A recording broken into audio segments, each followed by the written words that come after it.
Hey, everyone. Welcome to At Matters by the Outer Loop Theater Experience, where, what do we do here? We create art that Art matters. that matters. We do.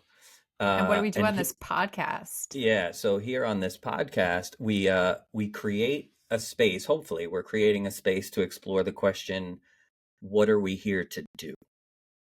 Who are you? You know, I was listening to past episodes and I realized I did the same joke like over and over again where I go, "Who am I?" And I'm not going to do that again. I mean, you kind of just did it without trying not to do it. It's like I can't help it. It's like I think that's my line or something. Yeah. But I am Rachael Yoder, and I am one of the artistic directors of the Outer Loop Theater Experience. Who are you? I am Michael Herman. I founded this whole operation, the Outer Loop, 15 years ago, if you can believe that. Whoa. I'm your husband. Yeah. It's such a weird word. Such a weird word. Like the fact that we're married. Who came up with that? It's so I ridiculous. laugh to myself every time I say it. My wife. Yeah, it's all weird. Language is just weird. Anyway, so who else is here? Melissa. Sweet. Producer extraordinaire. That's I. Nice. Hello. Cool. Amazing. Melissa's here. As always, the three of us are always here, whether you can see all of us or not. So to jump into this week's episode, as we do with all episodes and all kind of all experiences in theater, rehearsals, shows, whatever, we'd like to do a little transition between where we all came from and where we all are now to wind up in the same shared space.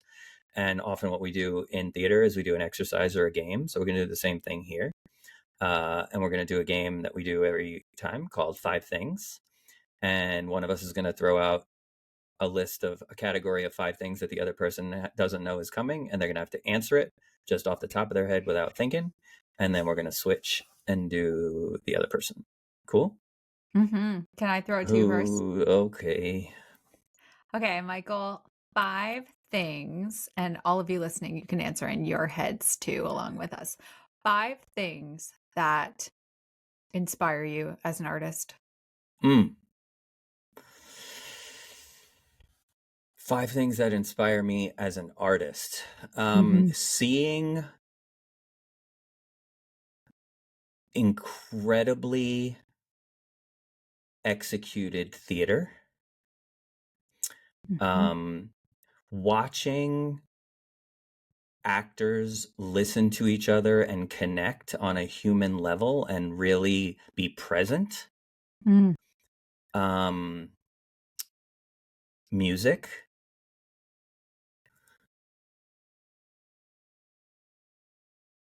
You.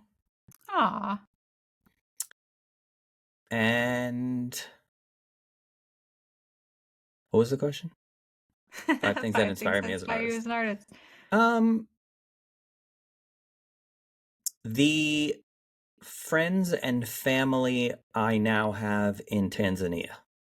I wasn't expecting all the feelings in that 5 things. I wasn't expecting that that one. I would never have guessed that question was coming either. That was a good one. Sweet. There were feelings in there? Yeah. Oh, cool. I got them. So sweet. Oh, yeah. Good. You don't have to have them. I don't have to worry about it. Mine, right? Yeah. For you. 5 things everyone should know about working in the nuclear energy sector. Bet you didn't think that was coming. 3 points of contact. Maintain 3 points of contact when on stairs at all times. What else? You have to know how to, you got to get your arms in the right spot when you go through, the rad protection thing. Otherwise, it'll beep at you and you'll never be allowed through. Right. Always wear steel-toe boots in the plant. People are like, what does this have to do with theater? We'll get there. We're going to get there. Eyes on path. You always have to have eyes on path. One more. And the what do you call it? The walkway guidelines in the parking lot are not a suggestion. It sounds like there's some I There's learned some that one scars the there. Yeah, it sounds like some hard dark way. scars might exist there. Yeah, Cool. That was great. I know that was a shock. that And was a probably shock. also to our listeners, like, what? Nuclear energy? I thought those were supposed to be about like what's going on in the episode, but haha, Haha. just wait. There is a connection. Because this week's episode, I think if some of our listeners caught episode 2, I believe, where we talked about my finding my purpose and what I'm here to do, and we kind of arrived at that or explored that through my life story. This episode, we're going to take a similar journey, but through your life story to wind up at what you're here to do. How's that sound? That sounds great. Don't and everybody's thrilled at how you they're like on the edge of their seats based on how you so I don't yeah, know. I'm let's nervous. you're nervous. Yeah. Ooh, nice. Yeah, so I mean, I obviously know what you're here to do, but I don't know or why you're here or yeah. um but I don't know that everyone else does, and I think everyone will find it quite, and speaking of inspiring, people will find it, I think, really inspiring to hear your story and how you wound up where you are. So why don't we start with like where you're from, where you consider home, where you were born, a little bit about your childhood, like who were you as a littler version of yourself? Honestly, the funny thing about that is that my mom recently like digitized all of our home movies, like our old Hmm. VHS tapes, and so I've like been able to watch myself as a tiny little child and like pretty much the same. Yeah, I've seen some of those Not pictures. much has changed, Yeah, honestly. yeah. But no, I am from a small town in upstate New York called Niskayuna. I know. Actual Where is that? upstate. Okay. Anyone listening? I'm not talking Westchester. I'm talking I know those real weird. upstate. Yeah, like Albany area. Yeah, Albany. it's Yeah. close to Albany. Yeah. Cool, Yeah. From upstate New York. That's where I sweet. would consider home. Yeah, and is that where all your family still is? Did everyone get out? Are you the only one who got out? Like, what's the, Who you got know, out like it's prison? who escaped? I mean, I've been there, so that's probably why that jumps to Escape from mind. Niskayuna, the Rachael Yoder story. That's Yeah, right. no, Oh, that's a good most of title. my family is still there. Hmm. And it, yeah, I feel fortunate in that I'm from very much like a close knit community. My family is very close, and I grew up in like a neighborhood that was very close, sort of like a really tight knit neighborhood community. Like we had, I feel it sounds like very outdated, but like we had like block parties and like Hmm. everyone knew each other. All the kids played together, and so I do come from a really strong sense of community. And every time I do go back there, it does feel like home. It feels like a return to home. I feel That's like I nice. have solid roots. I feel lucky to have that. I sort of didn't realize that not everybody had that until I entered the world and met other people. Yeah, I met you and was like, oh, other Family, what's that? people. Yeah, like that's other people have different situations Yeah. and relationships to home. Yeah, right. That's really cool. If we have time in this episode, it'd be interesting. I'll put a pin in it right here to see if either one of us make it back to this, but to the 13 Suits relevancy, we might make it back there. But yeah, so you grow up in this close-knit community, family's important, home. You're the you said at the beginning of this, you said you're one of the artistic directors of the Outer Loop. Mm-hmm. So how do you go from, Niskayuna, which I don't imagine has a huge, I could be wrong, has a huge theater, situation going on. I could be wrong, but how does theater start to work its way into things for you? Yeah, I mean, more than you would expect. Think being so close to Albany, there's, which is the capital, Of theater? of New York. No, of New Oh, York. yeah. So It there's is the stuff there. state capital, correct? Yeah. Yeah. No, but theater was just always.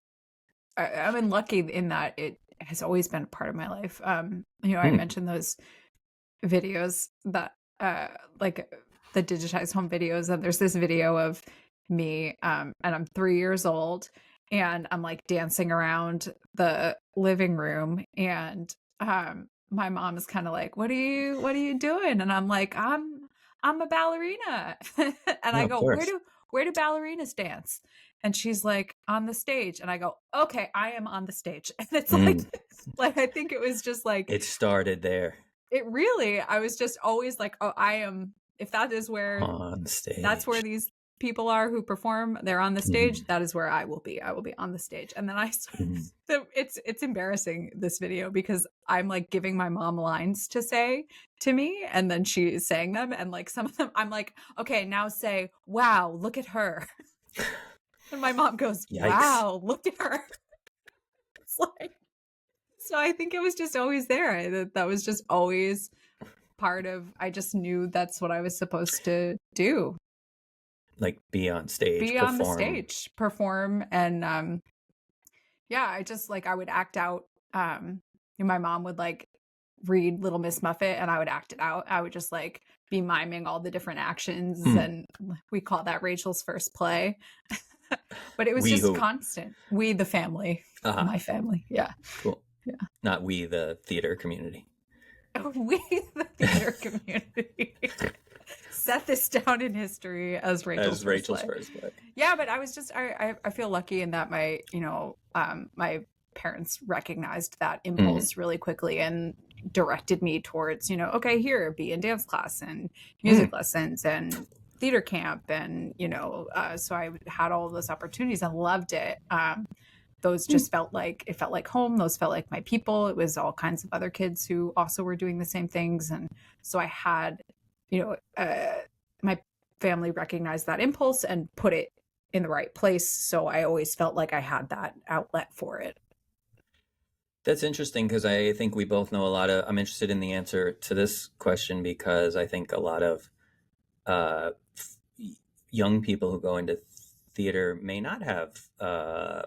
I think we both know a lot of folks who wanted to pursue theater or the arts, and their parents maybe weren't that supportive of it. So, are your parents both in theater? Is that why, or in the arts? Is that why they were so supportive? No, my father is a computer scientist, Mm, and my mother, well, when I was growing up, she was working for the state, in the computing center at University at Albany, and now works in nonprofit. mm. But So, where do you no, think not. that? Yeah, like why were they so supportive of that? If it wasn't anything they really had any experience in or shared. I think they were just supportive of me as a human. And I think Mm, they were like, "Oh, look, this human seems to want to do these things. Like, let's support that." mm, Um, and yeah, I was lucky in that it was, okay, we see what's going on here. Or maybe it was just because I was a very chatty kid, and it was like, "Oh, mm. let's Thank off God. gas some of that Yeah, energy." send her to rehearsal. Maybe she'll Yeah, come back tired. she'll come Yeah. back Yeah, tired. yeah. Yeah, that's also Yeah, that could be. I possible. mean, I know you're some folks, so maybe that was the angle. It could have been it. Yeah. That's cool. So you start, so that's through like your younger years in school, and then does that mean that you decide, hey, I'm going to go to college for theater?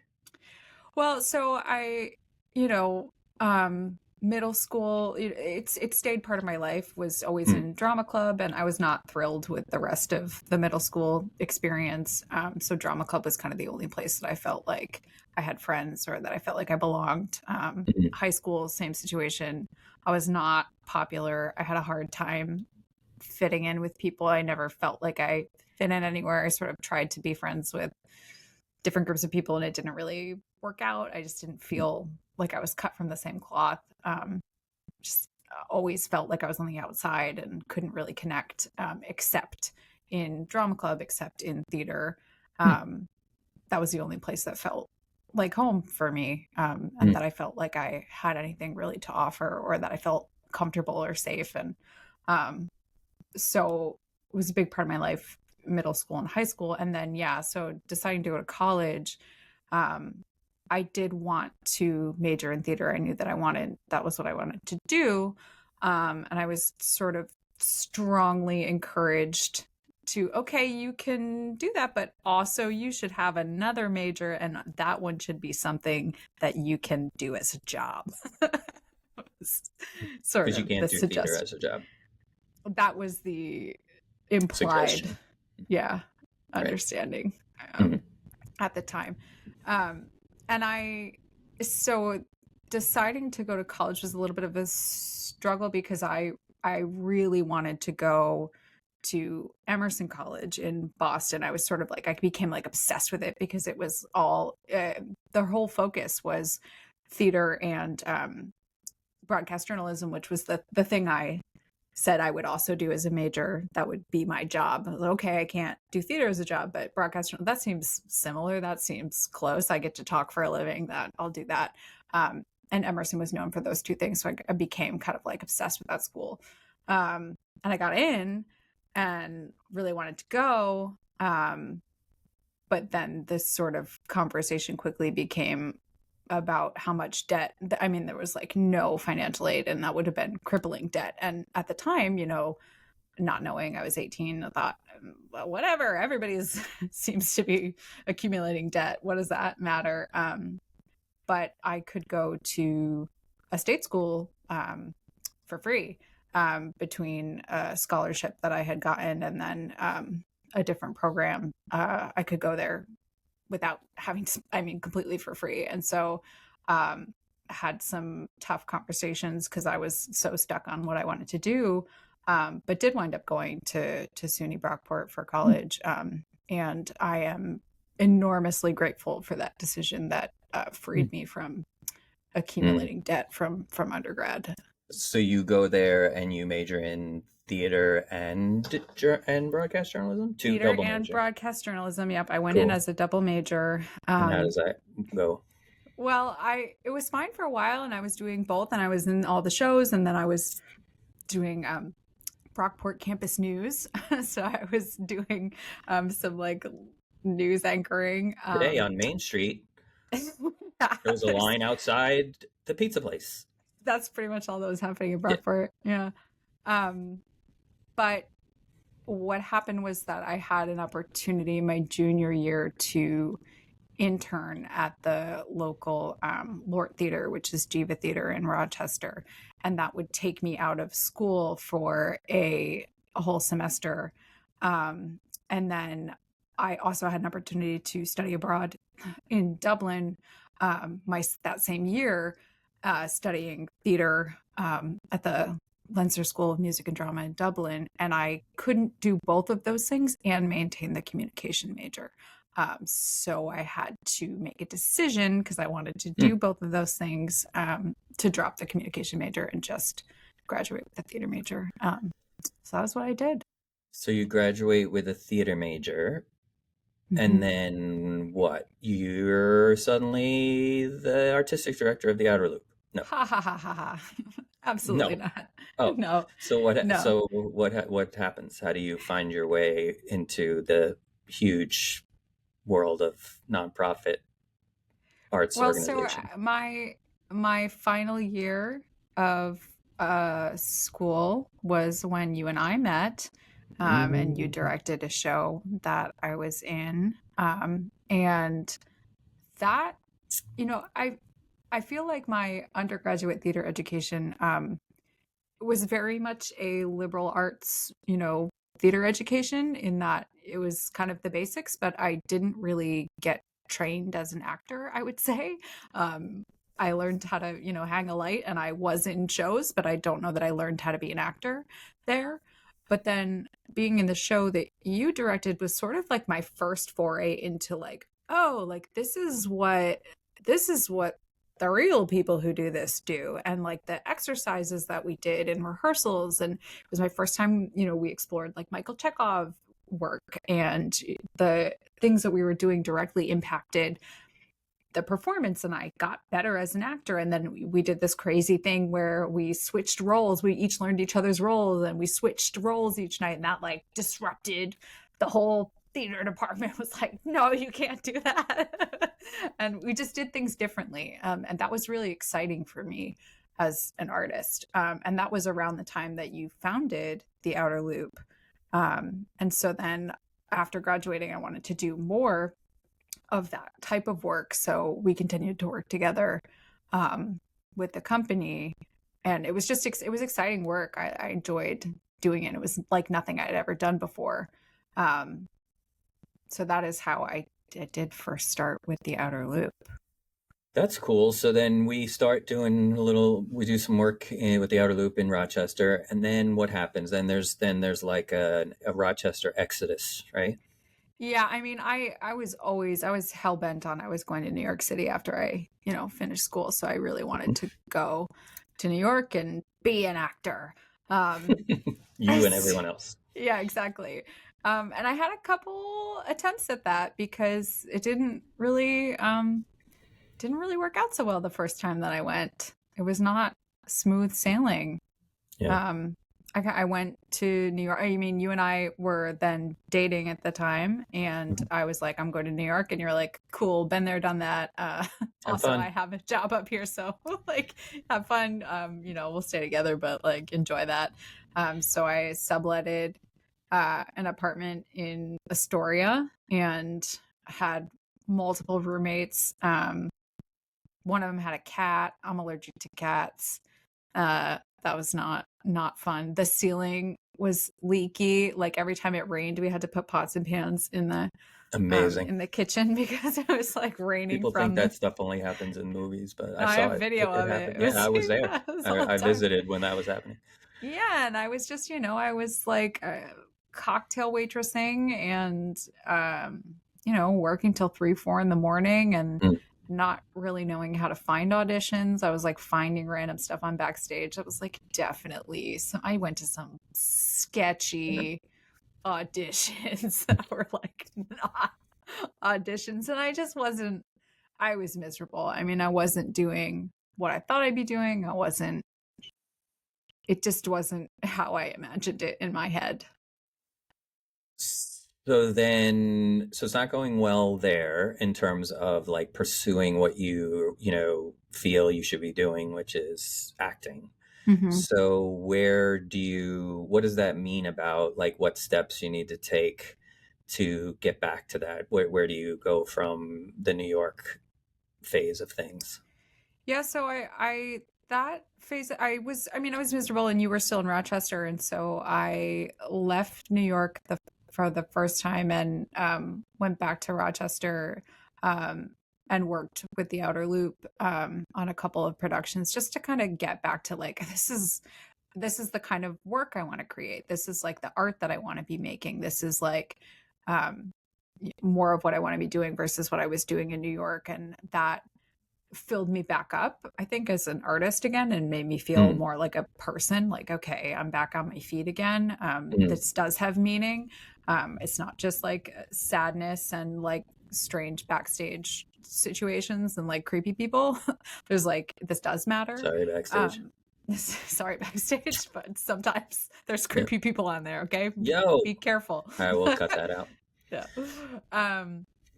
Yeah, you just gotta watch out. You gotta watch out. There's people trying to take advantage of people, especially actors. Yeah. But yeah, so I went to Rochester I felt better, but I didn't want to be in Rochester. I did want to be in New York. I did know that, but I was like, you know what? I never felt like I got real acting training. I need to learn properly how to be an actor. So where does that take you? Yeah, so I applied for the Stella Adler Studio of Acting conservatory program and went back to I got in and went back to New York with a structure. It was so much better. It was like I had structure. I had every day, like, yes, I was waiting tables, to pay the rent, and yes, I had 5 roommates and a lofted apartment that I had to climb up a wooden ladder, and I couldn't stand up in the space, but at least I was going to acting class every day, and I was learning how to be an actor properly for the first time, and that was enough to sustain me. I felt like I was back on track. So you finished Stella Adler, and then what? You're a big movie star, theater star right away. Absolutely not. No. And then you moved back down. You moved to New York, so then we were both in New York. And then that's when the Outer Loop started producing work in New York, which I think, we had a lot of success in that we had a couple of programs that felt really good. Talk Hard in particular, it's like a Mhm. monthly new work salon for artists to get together and just like workshop things in front of each other. That felt so good to be a part of, and I always left those electrified, just like by inspired by my friends and the community that we were building, and just felt really good about that work. But also, you and I were both working in the restaurant hospitality industry at the time, and that was sucking a lot of energy and life force, and it was so expensive and just hard to be doing art most of the time. And it felt Mm. like that was something that happened when there was time and when we weren't tired, and we were mostly tired and we didn't have any money, and it was just like flushing money down the toilet every month, and it was hard. Yeah. um yeah. So where does that, so it's not quite working really well. So how do we get from it's not really working in New York and it's a struggle and how do I pay the rent, but also do my art and get closer to my purpose and what I'm here to do, what I know I'm here to do, but it's not quite working in New York. How do we get to where we are, where you are now, where I imagine you feel like you're closer to that than you were then? What's the next stage of like it's not quite working in New York? Yeah, so that was when you went to Tanzania for the first time. I had sort of seen a listing, and they were looking for a company was looking for directors to go to Tanzania. You went for the first time, and I know we talked about this on another episode. So yeah, you met Asha, and um I just remember you calling me on Skype or whatever after the day that you met her, and you were like, everything has changed. I mean, we have to I can't wait to tell you about what just happened. Like, everything has changed, everything is different. And when you did come back and share her story, and I saw the show that you created about her experience, it was like, oh my God, like this is real. This is what is real. You know, a lot of my experience in life had just been not real, not real like this real. This was like a real, it was something different. And connecting the power of theater and storytelling to having like a tangible impact on a community and someone's life, that just changed everything for me. And then realizing the opportunity that we had, oh my God, like we can really do something here. And then the experience of doing something with it, and then watching that process unfold of like, oh my God, this went from a play to a hospital. Whoa, like let's take a step back. This is what I'm here to do. If my art can make this happen, that's something else entirely. And ever since then, my whole perspective has shifted. So then as folks know from maybe other episodes, the Humanity Project happens and like we keep doing that work for now 8 years. Um, how do you, but between that story, between the Asha moment and that first, the hospital happening, and then the every year going back and doing the Humanity Project, and then us building the company up, the other half of it up as well, to keeping the new work in the U.S. part going. So the work in the U.S. is happening, the work in Tanzania is happening.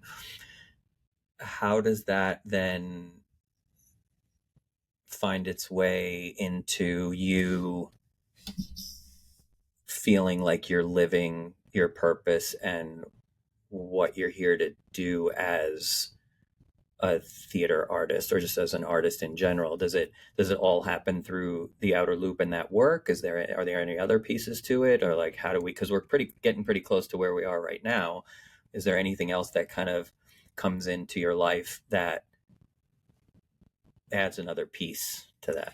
Yeah, so it was incredible. The experience in Tanzania obviously changed me as an artist, and it helped me contextualize, my purpose as like a theater artist at writ large.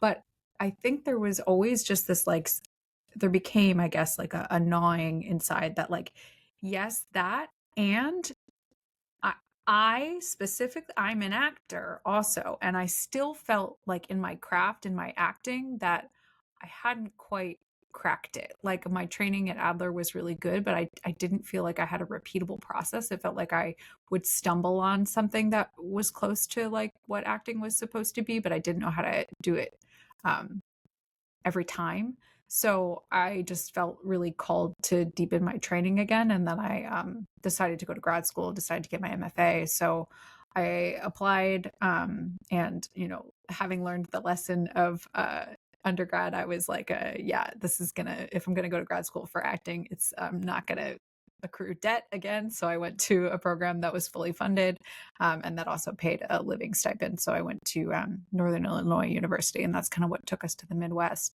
and got some incredible acting training that I really am so grateful for.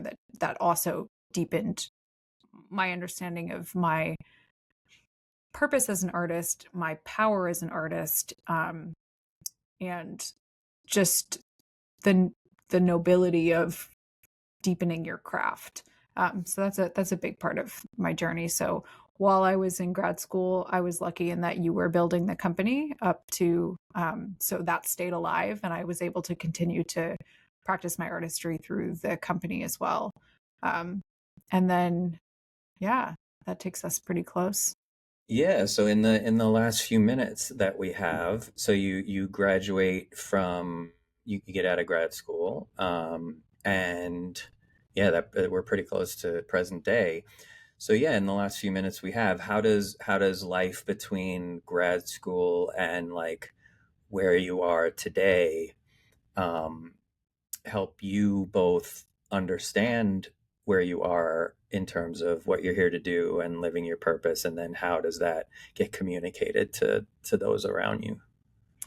Yeah, so the funny thing is that sort of after grad school, I kind of circled back to that original second major into communication in a way, because I started doing facilitation work, working with large corporations, some of them in the nuclear energy sector and in The heavy plot thickens. manufacturing, and using my work as an actor and as a, you know, the core skills of an actor, which are really communication skills and listening skills, to help uh, typically frontline managers improve their communication skills with their employees, and using, you know, a lot more empathy in their communication. I did that through sort of playing the roles of like difficult employees that participants would kind of have to So manage. me, you, Yeah, exactly. you played Michael in every situation. A difficult employee, yeah. And Mhm. then, you know, we would have these meetings, then they would have to, you know, manage the character and have like, you know, performance management meetings with them, and, you know, discipline and all of that. And then I would sort of debrief how the interaction went from an interpersonal skill standpoint and help them improve their communication skills. And it was just, it was kind of mind blowing to, it was like theater outside of the theater, but using the skills of theater to just help people communicate better and to be more empathetic and to relate to each other better. And that actually had a huge impact on me of like, wow, these skills are very valuable, very useful skills. And not everybody had acting training and got these skills, and Mm. they're life skills, really. Um, yeah. So then, you know, as we're wrapping up, then what are you here to do then?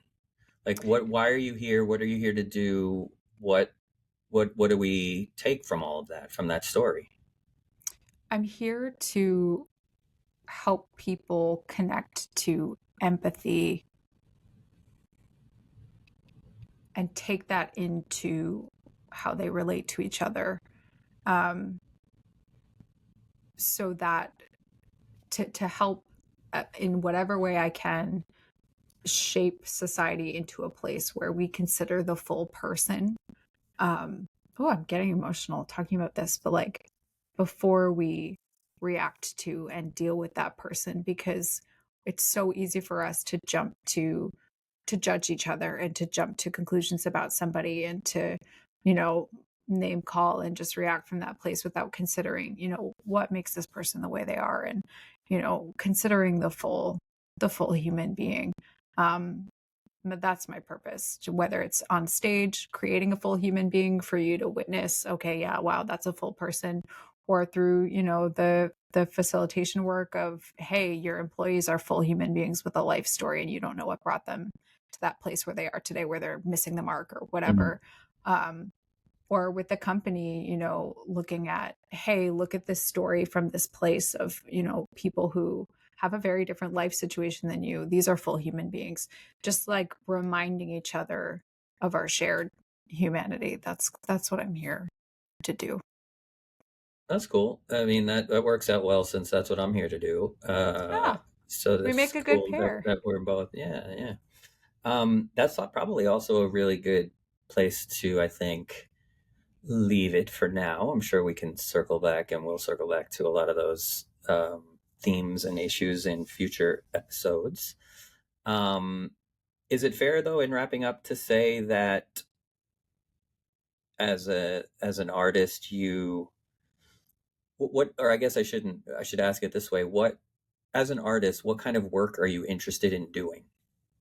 Yeah, in recognizing the power of the art that the power that we wield as artists, I've just gotten really clear on my own artistic value system in that I'm only interested in doing work that is in service of helping humanity in some way. I mean, there's got to be a really clear why in that we are with this, we are trying to move the ball forward in some way, is to help heal each other or to help foster better understanding or to create some kind of actionable change. There has to be a really, really clear meaning for me, in order for me to be excited about a project or to want to lend my energy to a project. It has to mean something. Nice. Yeah. We have some of those projects coming up in the Outer Loop season, so we'll talk about those soon on another episode and get into those for you. I think that's a wonderful place to leave it for now.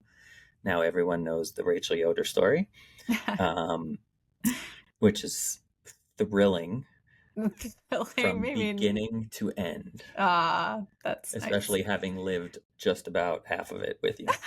Um, Yikes. so yikes is right. So thanks everyone for listening Yeah. to our little podcast here that Thank we you for love. listening. And you can listen to more every Thursday. We release new episodes. Follow us wherever you get your podcasts to be notified about more. Yeah, and you can also follow us on all of our social media platforms to get more information on our shows, our projects, our humanity project work, podcast, all that stuff. And until next time, we'd like you to think about what's your artistic value system? And when you come up with an answer to that question, you can email us at That's right. podcast@outerlooptheater.org. We would love to hear from you. I'm going to email that right after this. Please do. Sweet. Cool. Well, thanks everyone. We'll see you next week. Thanks for listening. Thanks for listening. Bye. Bye.